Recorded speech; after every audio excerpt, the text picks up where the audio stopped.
사랑과 은혜가 풍성하신 주님 감사합니다. 오늘도 주님 앞에 서게 하시고 또 은혜의 보좌 앞에 나아갈 수 있게 하시니 감사합니다. 오직 예수님의 공로, 예수님의 그 은혜 의지하여 나아갑니다. 하나님 우리를 받아주시고 이 시간 하나님의 놀라운 은혜를 부어주시고 아버지 하나님 주님의 사랑과 또 주님의 진실하심을 깨닫는 거룩한 시간으로 주님 인도하여 주옵소서. 성령께서 오셔서 말씀을 깨닫게 하시고 진리 가운데로 인도하여 주옵소서. 감사하고 찬양하며 예수님의 이름으로 기도합니다. 아멘. 네, 할렐루야. 오늘은요 시 78편 두 번째 시간이에요. 어제 이어서요 40절부터 마지막 절까지 읽겠습니다. 그들이 광야에서 그에게 반항하며 사막에서 그를 슬프시게 함이 몇 번인가. 그들이 돌이켜 하나님을 거듭거듭 시험하며 이스라엘의 거룩하신 이를 노엽게 하였도다. 그들이 그의 권능의 손을 기억하지 아니하며 대적에게서 그들을 구원하신 날도 기억하지 아니하였도다. 그때 하나님이 애굽에서 그의 표적들을 소환들에서 그의 징조들을 나타내사 그들의 강과 시내를 피로 변하여 그들로 마실 수 없게 하시며 새파리 떼를 그들에게 보내어 그들을 물게 하시고 개구리를 보내어 해하게 하셨으며 그들의 토산물을 황청하게 주셨고 그들이 수고한 것을 메뚜기에게 주셨으며 그들의 포도나무를 우박으로 그들의 뽕나무를 서리로 죽이셨으며 그들의 가축을 우박에 그들의 양떼를 번갯불에 넘기셨으며 그의 맹렬한 노여움과 진노와 분노와 고난 곧 재앙의 천사들을 그들에게 내려 보내셨으며 그는 진노로 길을 닦으사 그들의 목숨이 죽음을 면하지 못하게 하시고 그들의 생명을 전염병에 붙이셨으며 애굽에서 모든 장자 곧 함의 장막에 있는 그들의 기력에 처음 것을 치셨으나 그가 자기 백성은 양같이 인도하여 내시고 광야에서 양떼같이 지도하셨도다. 그들을 안전히 인도하시고 그들은 두려움이 없었으나 그들의 원수는 바다에 빠졌도다.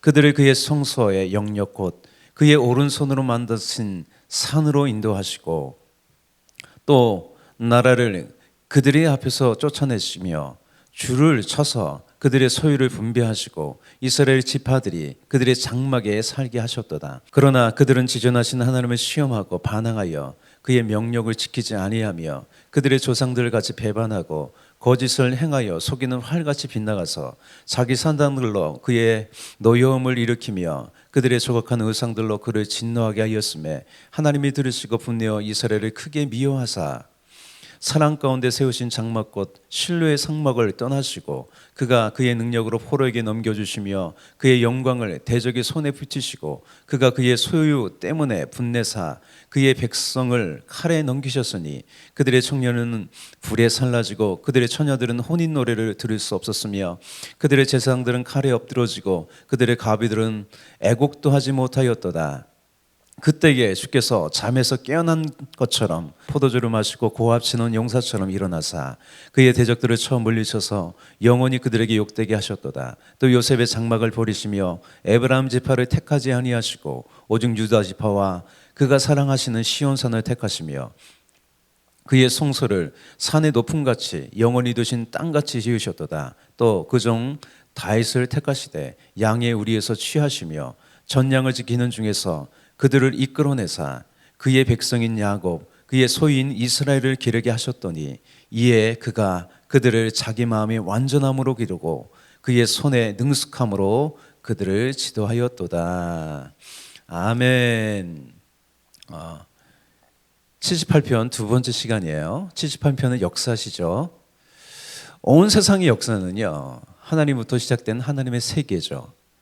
그 가운데 이스라엘은요 하나님의 특별한 약속 가운데 특별한 목적으로 세워진 나라예요. 그 목적은 이스라엘을 통해 열방이 주께 들어와 복을 얻는 거죠. 이스라엘은요 이처럼 신본주의의 나라예요. 하나님이 통치하는 나라죠. 그래서 하나님께서 시내산에서 이 헌법과 같은 율법을 주셨습니다.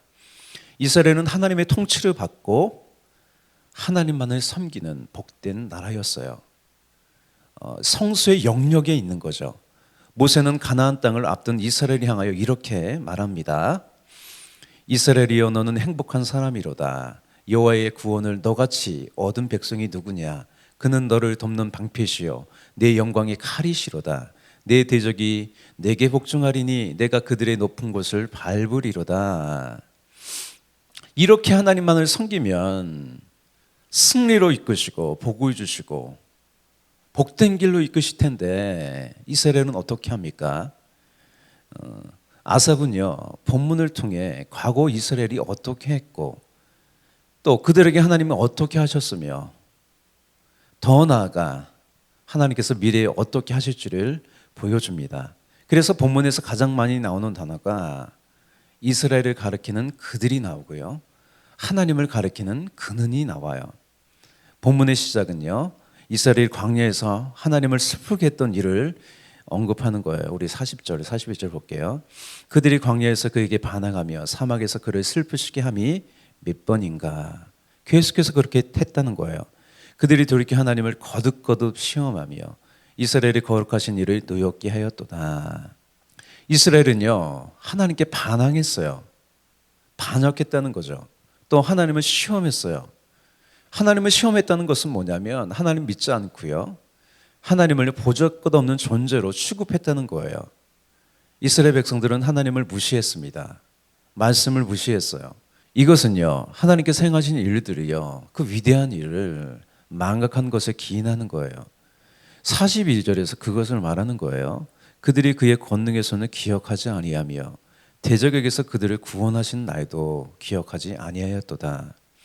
그래서 이스라엘에게 유월절과 같은 명절을 지키라고 하는 거예요. 기억하라는 거죠.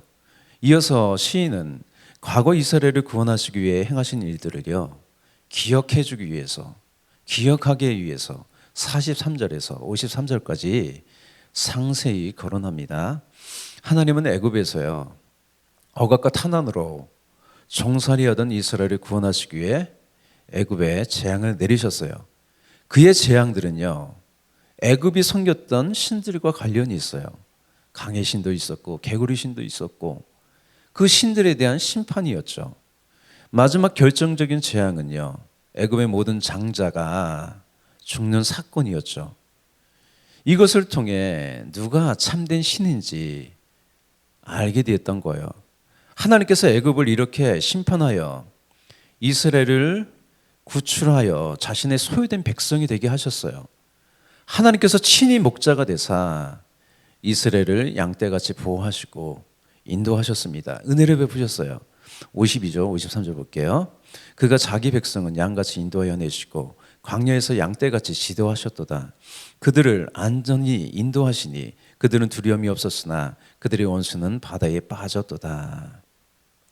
다음 54절에서 55절을 보면 하나님은요, 우상을 섬기는 또 가나안 족속들을 몰아내고요, 이스라엘에게 가나안 땅을 주셨어요. 그 중심부 시온산에 하나님의 임재가 있었어요. 이렇게 하나님이 다스리시는 복된 나라였어요. 54절, 55절. 그들은 그의 성소의 영역곳, 그의 오른손으로 만드신 산으로 인도하시고 또 나라를 그들의 앞에서 쫓아내시며 줄을 쳐서 그들의 소유를 분배하시고 이스라엘 지파들이 그들의 장막에 살게 하셨도다. 이렇게 성소의 영역, 하나님이 주신 땅에서 하나님을 섬기며 이끄시는 대로 순종하며 살면 될 텐데, 또 광야 때와 같이 그 출애굽 1세대와 같이 하나님을 시험하고 반항하면서요, 그 거룩한 땅에서요 다른 신들을 섬기는 산당들과 조각한 우상을 세우고 섬겼어요. 그들은 출애굽 1세대와 다를 바가 없었어요. 그러자 이스라엘에게서 하나님의 영광이 떠나는 거죠. 그러면요, 아무것도 아닌 나라가 되는 거예요. 지금까지 하나님께서 보호하시고 지키셨는데 하나님을 버리면 어떻게 되겠습니까? 아무것도 아닌 나라가 되는 거죠. 또 하나님을 떠나 세운 이 인본주의의 나라를 보십시오. 거짓과 욕심으로 서로 빼앗고 싸우는 전쟁의 역사였습니다. 그 비참한 내용이 56절에서 64절까지 이어져요. 우리도 마찬가지예요. 하나님을 섬기다가 떠난 인생은요, 탕자와 같이 아무것도 아닌 허무하고 비참한 인생이 되는 거예요. 목적도 없이 살게 돼요. 의미도 없이 살게 돼요. 하지만 하나님의 심판이 임하잖아요. 하나님의 심판은요, 노아 홍수처럼 그대로 세상을 버리지 않겠다는 하나님의 의지입니다. 이제 마지막 단락을 보겠습니다. 하나님은 인간의 실패로 인류의 역사를 그대로 끝내게 하시는 분이 아니에요. 하나님은 여전히 구원하시는 분이세요. 인간의 반역에 대하여 하나님의 구원은 쉬지 않아요. 78편의 마지막 단락을 이제 볼게요.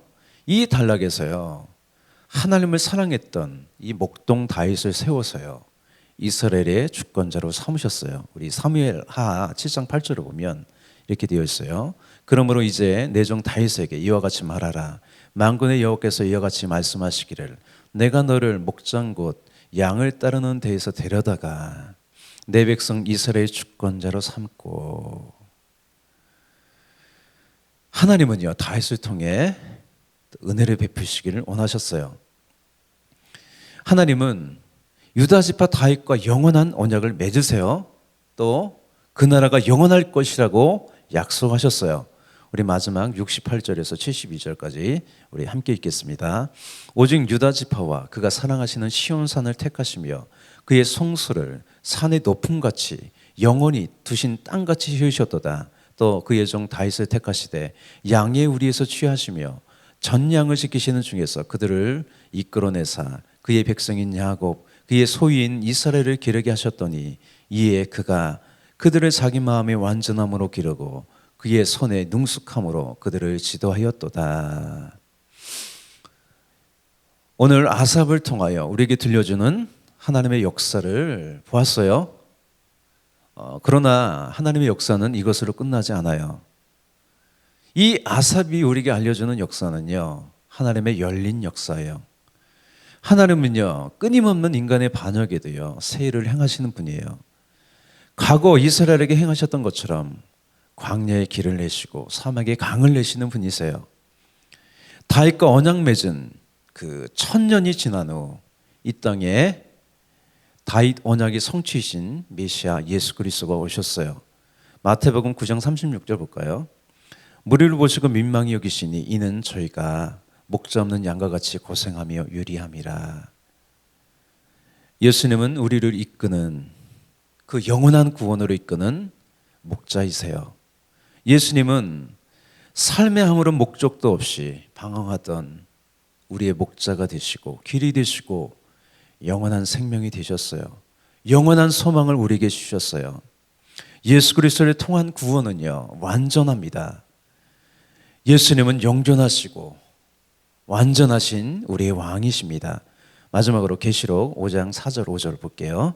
그 두루마기를 펴거나 보거나 하기에 합당한 자가 보이지 아니하기로 내가 크게 울었더니 장로 중에 한 사람이 내게 말하되 울지 말라. 유다 지파의 사자 다윗의 뿌리가 이기었으니 그 두루마리와 그 7인을 떼시리라 하더라. 아멘. 여기서 사자는요, 라이온, 그 사자예요. 모든 것을 이기는 사자죠. 예수님은요, 십자가로 이 악한 세상을 이기셨습니다. 우리에게 영원한 구원과 평화를 주셨어요. 2024년 성탄절이 다가오고 있어요. 우리의 소망 되시는 그 구원의 예수님을 생각하면서 이번 한 주를 보내세요. 세상이 어지럽더라도 여전히 평강의 왕, 우리의 구원 예수님이 우리와 함께 하십니다. 기도하겠습니다.